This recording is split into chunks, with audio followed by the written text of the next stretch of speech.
आज के इस वीडियो में हम लोग कक्षा 9 के लिए निर्धारित पाठ्यपुस्तक संचयन भाग 1 में संकलित मेरा छोटा सा निजी पुस्तकालय शीर्षक पाठ के प्रश्नों को बनाएंगे। तो आइए आगे चले और देखें। इस पाठ के जो सबसे पहले प्रश्न है उसमें पूछा जा रहा है, लेखक का ऑपरेशन करने से सर्जन क्यों हिचक रहे थे। यहाँ कई है तो कई को हटा के आप क्यों लिखेंगे, ये मिसप्रिंट है। लेखक का ऑपरेशन करने से सर्जन क्यों हिचक रहे थे, तो इसके जवाब में आप लिखेंगे, लेखक को एक के बाद एक 3 हार्ट अटैक आए थे। कुछ डॉक्टरों ने तो उन्हें मृत तक घोषित कर दिया, लेकिन डॉक्टर बोर्जेस ने अपनी हिम्मत नहीं हारी। उन्होंने लेखक को 900 वोल्ट का शॉक देने का निर्णय किया। डॉक्टर बोर्जेस के इस प्रयास में लेखक के मृत शरीर में जान तो आ गया, लेकिन उनके हार्ट का 60% भाग नष्ट हो गया। क्लियर। अब इसके आगे आप लिखेंगे कि लेखक के हृदय में 3 अवरोध भी थे, जिन्हें दूर करने के लिए उनके हार्ट का ऑपरेशन करना जरूरी था। पर 40% हार्ट के साथ चल रहे लेखक का ऑपरेशन करना खतरे से खाली नहीं था। अतः डॉक्टर ऑपरेशन करने से हिचक रहे थे। विशेषज्ञों की सलाह पर तत्काल उनके ऑपरेशन को टालना निश्चित किया गया। क्लियर।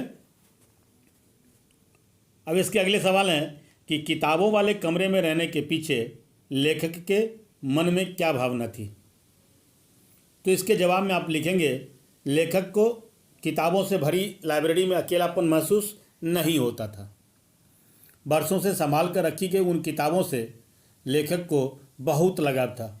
अतः उन किताबों के बीच रहकर उन्हें शांति का अनुभव होता था। क्लियर। अब इसके तीसरे सवाल हैं कि लेखक के घर कौन कौन सी पत्रिकाएं आती थीं। तो इसके जवाब में लिखेंगे, लेखक के पिता की सरकारी नौकरी छूटने के बाद उनके घर की माली स्थिति अच्छी नहीं थी।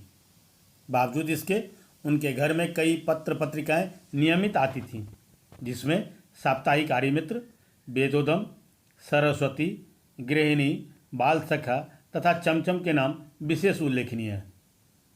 क्लियर। अब इसके अगले सवाल हैं कि लेखक को किताबें पढ़ने और सहेजने का शौक कैसे लगा। तो इसके जवाब में लिखेंगे, लेखक के घर उनके लिए विशेषकर 2 पत्रिकाएं नियमित आती थीं, चमचम और बाल सखा।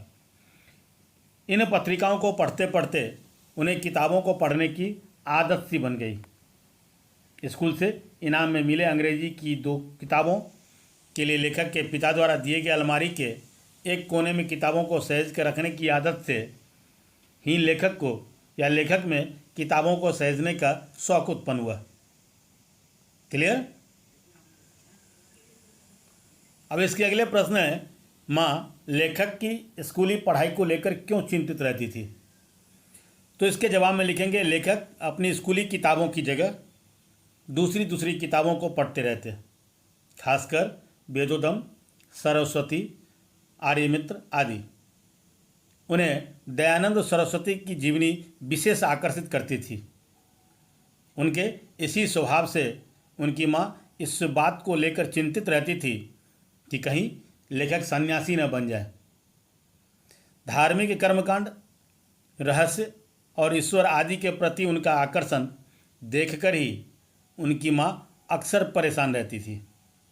वह चाहती थी कि लेखक उन किताबों की जगह स्कूली किताबों को पढ़ें, जबकि उनके पिता का मानना था कि किताबों का पढ़ना ही आगे काम आने वाला है। हालांकि लेखक ने अपने पिता के समझाने के बाद स्कूली पाठ्यपुस्तकों का अध्ययन आरंभ किया और 3री कक्षा में अव्वल आए। उनका यह क्रम आगे भी चलता रहा। इस तरह उन्होंने अपनी माँ की चिंता को मिटाया। क्लियर। अब इसके अगले प्रश्न है कि स्कूल से इनाम में मिली अंग्रेजी की 2 पुस्तकों ने किस प्रकार लेखक के लिए नई दुनिया के द्वार खोल दिए। तो इसके जवाब में लिखेंगे, अंग्रेजी में सर्वाधिक अंक प्राप्त करने पर लेखक को अंग्रेजी की 2 किताब इनाम में मिली थी।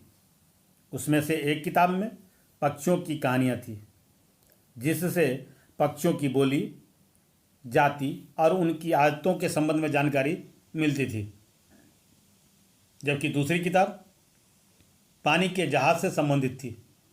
दूसरी किताब में लेखक को जहाज़, पानी, नाविक, द्वीप व मछलियों के बारे में जानकारी मिलती थी।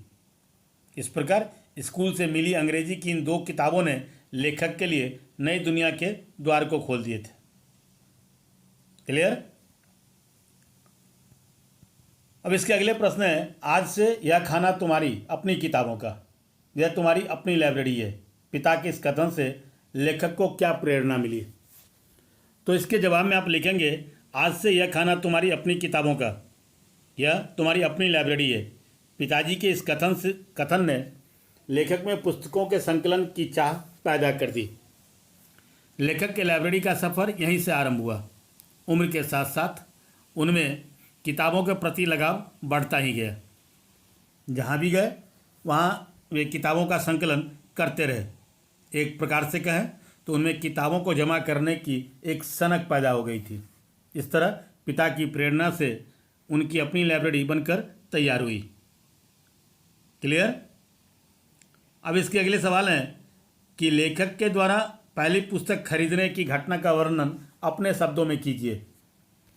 तो इसके जवाब में लिखेंगे, लेखक के द्वारा पहली पुस्तक खरीदना एक संयोग था। यह घटना उस समय की है जब लेखक इंटरमीडिएट पास कर बीए में गए ही थे। लेखक देवदास फिल्म देखने गए थे। फिल्म के शो शुरू होने में अभी कुछ वक्त बाकी था, अतः लेखक ने समय को व्यतीत करने पास के एक किताब की दुकान पर कुछ किताबों को उलट पुलट कर देख रहे थे कि अचानक उनकी नज़र शरतचंद्र चट्टोपाध्याय विरचित देवदास पुस्तक पर पड़ी। उस पुस्तक की कीमत सिर्फ 10 आने थे। उन्होंने फिल्म देखने के बदले उसे खरीद लिया। उन दिनों सिनेमा के 1.5 रुपये लगते थे, इसीलिए लेखक ने 10 आने में किताब खरीदकर घर लौट गए। इस तरह लेखक ने अपनी पहली किताब को खरीदा था। क्लियर? अब इसके अगले सवाल हैं कि इन कृतियों के बीच अपने को कितना भरा भरा महसूस करता हूँ, इसका आशय स्पष्ट कीजिए। तो इसके जवाब में लिखेंगे, लाइब्रेरी में लेटे लेटे लेखक अपनी किताबों को देखते हैं। उनमें हिंदी, अंग्रेजी के उपन्यास, नाटक, संस्मरण, निबंध, कहानियाँ, राजनीति, जीवनियाँ, पुरातत्व, इतिहास, कला और काव्य सहित अनेक विषयों से संबंधित हजारों पुस्तकें हैं। ऐसे में उन्हें याद आती है कि शिद्दत से खरीदी गई उनकी पहली पुस्तक Rainer Maria Rilke, Stefan Zweig, Maupassant, Chekhov, Tolstoy, दास्तोवस्की,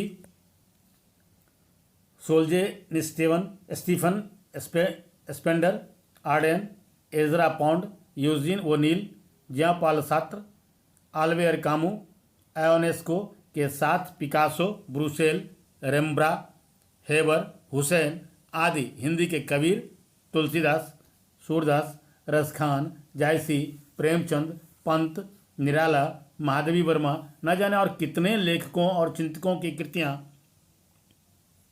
कृतियों के बीच लेखक अपने को भरा भरा महसूस करते हैं। उन्हें अपने आप को उन किताबों के बीच पाकर असीम शांति का अनुभव होता है। क्लियर? तो ये थे कक्षा 9 के लिए निर्धारित सहायक पाठ्य पुस्तक संचयन भाग 1 में संकलित मेरा छोटा सा निजी पुस्तकालय शीर्षक पाठ के प्रश्न और उनके उत्तर। आशा है ये वीडियो आपको पसंद आया होगा। ये वीडियो पसंद आया हो तो इसे आप लाइक करें, इसे अपने मित्रों तक शेयर करें, और अगर अभी तक आपने चैनल को सब्सक्राइब नहीं किया है तो चैनल को सब्सक्राइब करें, बेल आइकन जरूर दबाएं ताकि समय से नए वीडियो का नोटिफिकेशन सबसे पहले आप सबको मिले। आप देखते रहिए हिंदी ट्यूटोरियल क्लासेस। धन्यवाद।